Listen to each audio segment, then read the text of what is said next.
तर mostly Marathi businesses fail होतात किंवा मराठी माणूस बिझनेस करू नाही शकत असं लोकांना वाटतं की मराठी माणसाने बिझनेस करावा की नाही करावा आणि करावा तर कसा करावा असं तुम्हाला वाटतं? मराठी माणसाने नक्कीच बिझनेस करावा. फक्त गैरसमज आहेत लोकांचे की मराठी उद्योजक किंवा मराठी मुलं आपले सक्सेस होत नाही. तर त्याच्या मागे कारण काय की आपल्याच लोकांनी त्यांच्या मनात कुठेतरी भीती तयार केली की धंदा करू नका, जॉब करा, या गोष्टी चुकीच्या आहेत, ह्या आपल्याला होणार नाही, ह्या गोष्टी दुसऱ्यांच्या आपल्या नाही.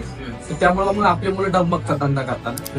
आणि आपल्या मुलांचं थोडं चुकतं काय की धंदा थोडा सेट व्हावा लागला की त्यानंतर ते लगेचच प्रदर्शन भरपूर करतात त्या गोष्टीचं आणि धंद्यावर फोकस कमी होतो. तर त्यामुळे मग तो धंदा एक डाऊन होण्याची सगळ्यात मोठं ते एक कारण आहे की प्रदर्शनात सगळं जातं, धंद्यावरला फोकस कमी होतो आपल्या मुलांचा. त्यामुळे धंद्यात आपल्या मुलांना ती सवय मोडली पाहिजे.